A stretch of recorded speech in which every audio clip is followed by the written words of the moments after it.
este é o CNN Money, o podcast que te ajuda a tomar as melhores decisões. Vamos juntos nesta terça-feira, dia 29 de novembro. Eu, Priscila Yasbeck, na companhia de vocês, falar sobre os principais assuntos da economia, tanto no Brasil quanto no mundo. Mais uma vez, vamos abrir aqui no CNN Money falando sobre PEC da transição, porque o texto do governo Lula finalmente foi protocolado no Congresso depois de semanas de esperas. E mais do mesmo, veio o valor de quase 200 bilhões de reais, sendo um valor de 175 bilhões de reais, que seria o equivalente à retirada do Bolsa Família do teto de gastos, que é aquela regra que impede que as despesas subam acima da inflação. Justamente por causa desse impedimento, não tem espaço para fazer o Bolsa Família em 600 reais. Então, a solução é essa PEC, que mexe na Constituição para tirar o Bolsa Família da regra do teto de gastos, criar uma exceção para o Bolsa Família. Então, o custo do Bolsa Família total de 600 reais, mais aquele adicional de 150 reais por criança, por família que recebe benefício, daria 175 bilhões de reais. Mas, além disso, veio também aquela gordurinha de quase 23 bilhões de reais em investimentos provenientes de receitas extraordinárias. Com isso, a proposta do governo Lula seria de 200 bilhões de reais de rombo no teto de gastos. É por isso que os economistas dizem que praticamente essa PEC elimina o teto de gastos, acaba, enterra de vez com a regra do teto de gastos. O teto de gastos já foi furado outras vezes ao longo do governo Bolsonaro para acomodar despesas que não cabiam no orçamento, porque não podiam subir acima da inflação do ano anterior. Para conseguir acomodar essas despesas, o teto já tinha sido furado anteriormente e agora ele acaba por completo. O governo Lula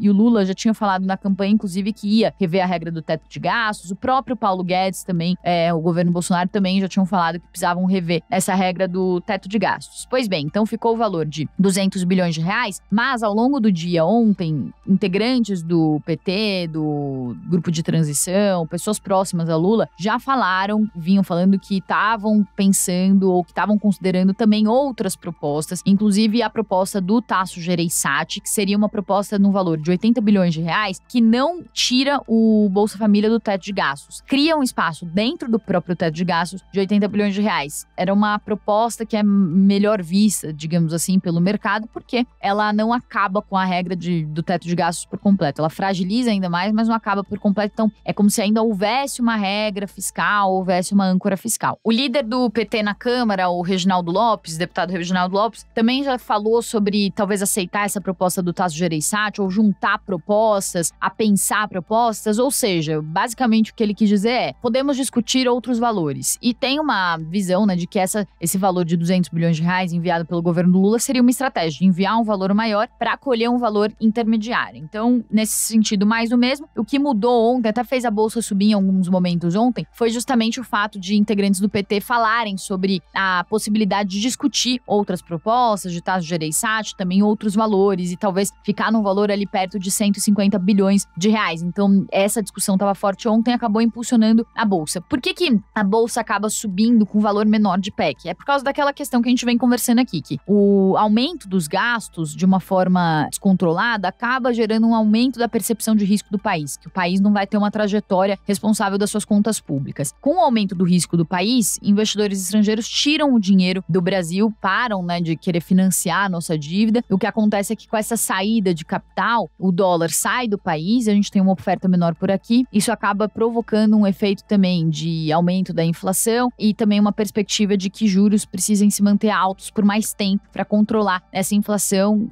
que acaba sendo gerada, né, com saída de dinheiro do país. Então, com todas essas questões, isso acaba afetando em cheio a Bolsa, né? Quanto maior os juros, pior para a Bolsa, que perde atratividade em relação à renda fixa, que daí tende a pagar mais juros, sendo que tem um risco muito menor. Então, além disso, todo o sinal que isso gera de negativo, de descontrole das contas, de que a economia pode caminhar para um cenário menos saudável do ponto de vista das suas contas, também acaba afugentando investidores, acaba trazendo uma incerteza maior. Então, isso acaba afetando em cheio a Bolsa. Então, a gente tem esse cenário aí dessa PEC. O que tem de concreto é que já se passaram algumas semanas sem nenhum avanço, né, na PEC. O texto foi apresentado, mas em tese não não se tem nada ainda definido, não está tramitando ainda no Congresso. E isso acontece, segundo a avaliação de alguns especialistas, porque o PT achou também que ia ter um apoio maior do Congresso, ia ser mais fácil conseguir o apoio do Congresso para essa PEC. Só que o Arthur Lira está praticamente reeleito para a Câmara dos Deputados, ele conseguiu o apoio do União Brasil, então tem um apoio amplo dos deputados, não tem nenhum candidato concorrente forte e viável, então ele vai precisar menos do PT para se reeleger. E ao precisar menos do PT para se reeleger, o PT perde força na barganha com o Lira, com o Centrão e com os partidos aliados para conseguir fazer passar as suas ideias, as suas propostas, né? Então tem essa complexidade aí impedindo que esse avanço da PEC seja mais rápido, né? Que a PEC passe mais rápido. Por outro lado, tem uma outra incerteza que talvez se dissipe, que é quem vai ser o nome do Ministério da Fazenda, né? Então, Fernando Haddad é o mais cotado e ontem à noite, Haddad disse que vai passar a fazer parte do grupo de transição da economia,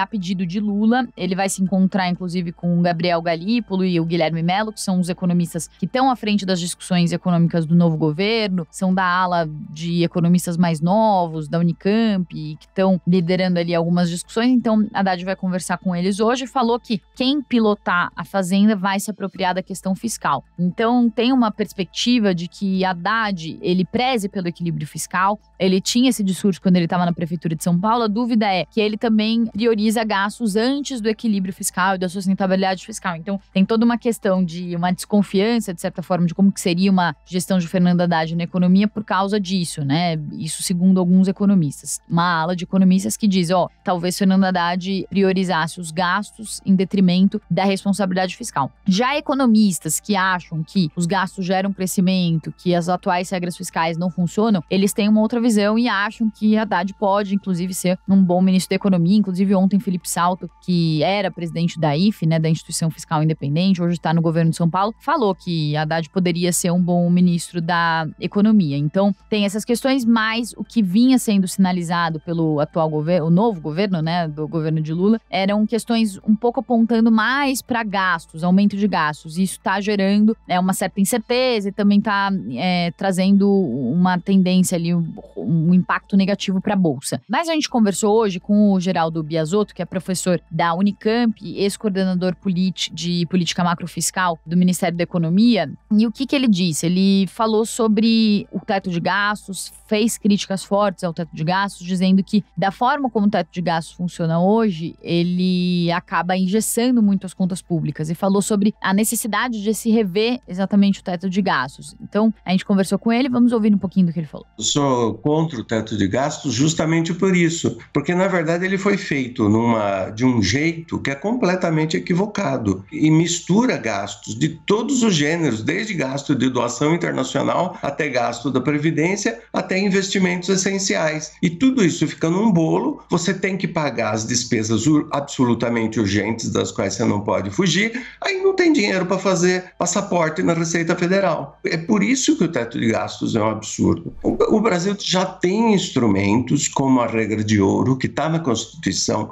que é um instrumento ótimo, só que ele foi completamente destruído pelas várias gestões que mediram a regra fiscal totalmente errada. Até a Instituição Fiscal Independente fez um bom trabalho sobre o assunto e mostrou que a regra fiscal não está sendo seguida, que a regra de ouro não está sendo seguida. Você tem formas de controlar o endividamento, por exemplo, que são muito mais corretas. Então, todo país do mundo controla as dívidas dos governos estadual, federal e municipal. Nós só conseguimos controlar do Estado e município. O governo federal nunca deixou que as suas dívidas fossem controladas. E existem várias propostas na mesa. Então, estruturas fiscais e regras é uma coisa que você tem condições de implementar. Agora, a gente vive num país de faz de conta. O teto existe e aí, todo ano, vamos fazer um extra-teto. Ora, eu entendo por que o sistema financeiro ainda aposta no teto. A gente fala muito aqui da visão do mercado, né? De como, porque a gente acaba falando muito de bolsa, de como o mercado vê a fragilização do teto de gastos como um problema, como piora das contas públicas, mas também tem esse outro lado colocado por Biasotto, que outros economistas defendem, inclusive dentro do próprio governo Bolsonaro havia essa leitura de que o teto de gastos do jeito como está precisaria ser revisto, né? A própria criação do teto de gastos já previa uma revisão a partir de 2026, então tem toda uma discussão de que essa regra não funciona. A questão é que fica muito embolado ali o meio de campo para definir qual que vai ser a nova regra fiscal, né? E a minha pergunta para o Biasotto foi justamente essa: você acha que com o governo Lula e com a atual configuração do Congresso é possível caminhar para uma nova regra fiscal que seja saudável e que ajude as contas públicas numa gestão melhor das contas públicas? E ele falou que é pessimista quanto a isso, porque tem o centrão ali que quer se apoderar do orçamento. Então, não à toa, muitos economistas dizem que o grande mal do país é o centrão, né? Que é uma ala ali de políticos que estão só interessados na sua própria reeleição, em se prosperar no poder e não estão interessados em um crescimento do país, em uma visão de Estado, né? Uma visão mais estadista. São políticos mais fisiológicos. Então, que estão ganhando muito espaço dentro do orçamento, com as emendas de relator, etc. Então, cada vez com mais poder para se reeleger e para se manter e sustentar o seu status quo no poder, isso em detrimento do que é prioridade para a população e do que poderia, dentro do orçamento, ajudar a população. Então, estamos aí no meio dessas discussões. Acho que esse assunto ainda vai render bastante, porque as negociações com o Congresso não tão simples. Como eu disse, tem um valor aí colocado na mesa, a ver como que ficam as discussões. A Bolsa, com certeza, vai ficar volátil e vai subir e descer conforme esse valor de PEC aumenta ou diminui. Os rumores vão dando conta de aumentos ou diminuições do valor do teto de gastos ou do rombo, né, do teto, e como que fica o novo arcabouço, as novas regras fiscais. Bom, dado o recado, então, sobre PEC, vamos falar um pouquinho sobre a Bolsa. As bolsas lá fora caíram mais do que a Bolsa aqui, porque o Fed, o Banco Central Americano, membros do Fed fizeram discursos ontem duros, dizendo que o Fed ainda vai ter que ser agressivo com juros no ano que vem. Então, tinha uma expectativa no mercado de que, na reunião de dezembro, o Banco Central Americano pudesse já começar a sinalizar que vai mudar a direção dos juros. Então, além de desacelerar o ritmo de alta, poderia sinalizar um pivô, como diz o mercado, ou seja, uma mudança de direção. Tá subindo os juros, muda a direção para pelo menos estacionar e mais pra frente cair os juros. E aí o que esses membros do Fed disseram que no ano que vem o Fed vai continuar precisando subir juros, vai continuar precisando manter uma política contracionista de juros altos para desaquecer a atividade, porque os dados do mercado de trabalho, da atividade ainda tão fortes, ainda estão mantendo a economia aquecida, então a perspectiva de inflação ainda é de uma inflação alta. Então por isso o Fed ainda vai ter que colocar juros altos, e com os juros altos, talvez só daqui a um ano possa começar a pensar em uma queda de juros. E aí todos os mercados caíram, ontem todas as bolsas caíram, porque se o Fed sobe a régua dos juros, isso acaba afetando todos os países, né? Então os Estados Unidos são o país mais seguro do mundo, porto seguro do mundo. Se eles sobem os juros, significa que fica ainda mais atraente investir nos Estados Unidos, mandar capital para lá. E aí os outros países eles precisam subir mais os juros para não ter saída de capital, porque se sai dinheiro dos seus países, das suas próprias economias, isso acaba gerando uma valorização do dólar frente às suas moedas, então os custos de importações, tudo fica mais caro, e aí isso acaba gerando inflação. Então, para não ter inflação e desvalorização das suas moedas, os bancos centrais acabam tendo que subir juros também quando o Banco Central Americano sinaliza com aumento de juros. E aí, como o aumento de juros é ruim para as bolsas, porque juros aumentam a atratividade de investimento de renda fixa, que são mais seguros, o que acontece é que toda vez que tem uma sinalização de aumento de juros, isso acaba tirando a atratividade das bolsas, além de trazer uma perspectiva de esfriamento das economias, o que também prejudica os índices acionários. Então, o que acontece é que ontem teve essas sinalizações dos membros do Fed e as bolsas caíram lá fora. Além da questão da Covid avançando na China, com os protestos que aconteceram, falei aqui sobre isso ontem, protestos raríssimos por causa da política de Covid zero na China. Então, eles foram muito desencadeados por um episódio em que um prédio teve um incêndio e 10 pessoas morreram e, segundo pessoas próximas ali do acidente, né, a população local, isso teria sido causado porque os bombeiros demoraram para atuar por causa justamente das políticas de Covid zero. Isso gerou uma onda de protestos, os protestos foram fortemente reprimidos, hoje já não tinha mais quase nenhum protesto, policiais pegaram celulares de manifestantes para entender onde que estavam previstas as próximas manifestações, então foi abafado, né, esses protestos foram abafados, mas teve uma notícia positiva hoje que o governo chinês estaria convocando convocando uma coletiva de imprensa para discutir as medidas da política de Covid-0. Poderia ser uma sinalização de que o governo chinês estaria começando a repensar sua política de Covid-0 depois desses protestos. Então isso deu uma animada nas bolsas, porque trouxe uma perspectiva de que finalmente, talvez, o governo chinês possa flexibilizar as medidas restritivas por causa da Covid. Bom, então falei dos mercados lá fora, o que está acontecendo, que ontem foram derrubados com o Fed, com China, hoje estão recuperando um pouco esse possível recuo do governo chinês em relação à política de Covid-0 e também há uma correção natural depois de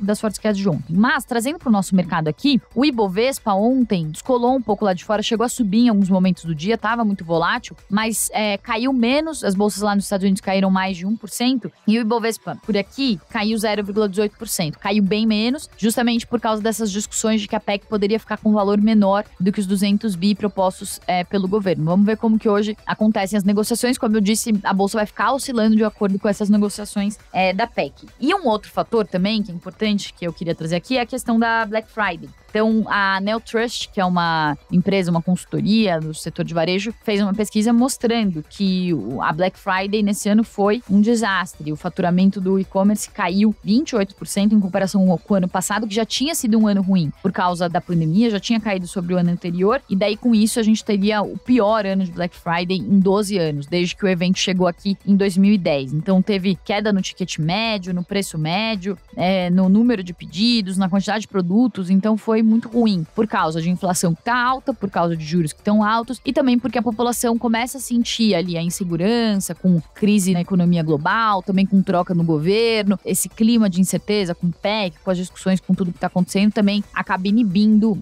as compras, né? Trazendo uma piora da confiança do consumidor, então isso acaba também trazendo impactos para Black Friday. E aí isso acabou puxando para baixo as varejistas. Americanas caiu quase 10% e a Via caiu quase 7% num pregão que foi negativo para praticamente todas as empresas do varejo. E a Marfrig também caiu bem, quase 6%, porque também é uma empresa que tem um produto com um ticket mais alto, que é carne. Então, também os consumidores estão saindo um pouco desses produtos mais caros por causa da inflação. Lembrando, houve deflação, houve uma queda de preços por causa das medidas artificiais tomadas pelo governo Bolsonaro, mas a inflação já está voltando a subir e já vinha de uma alta muito forte. Então, no acumulado, a gente ainda tem uma alta de 6% da inflação em 12 meses, mas que vem, né, de aumento de preços fortes. Então, os orçamentos ainda estão apertados, as pessoas estão voltando para o mercado de trabalho, mas voltaram com rendimento menor. Então, não é uma situação super favorável e isso acabou trazendo um impacto aí para as varejistas na bolsa. E só uma última questão também de mercados que é importante a gente falar,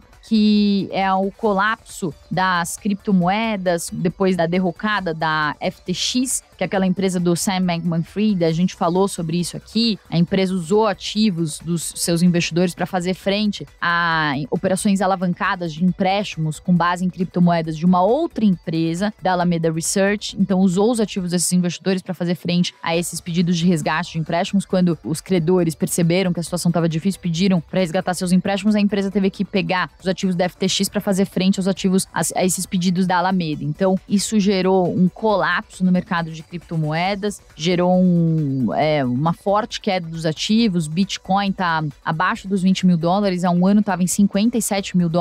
E aí ontem mais um episódio dessa novela, BlockFi, que é uma das maiores credoras de criptomoedas do mundo, pediu para entrar em recuperação judicial, o Chapter 11, que é basicamente um passo antes da falência. Então, a revista britânica The Economist até fez uma matéria falando, né, sobre o colapso dessas empresas e que o mercado ele não deve ser varrido por completo, não deve acabar, mas deve diminuir e muito de tamanho. Porque o mercado funciona muito com base em confiança, né, nas emoções, e a confiança se quebrou com esses últimos episódios. Dito isso, CNN Money de hoje fica por aqui. Eu desejo a todos uma ótima terça-feira, infelizmente com notícias não muito animadoras aqui na economia, ainda que o futebol tenha trazido alguma alegria pra gente com a vitória do Brasil ontem. Uma ótima terça-feira pra todos. Obrigada. Tchau.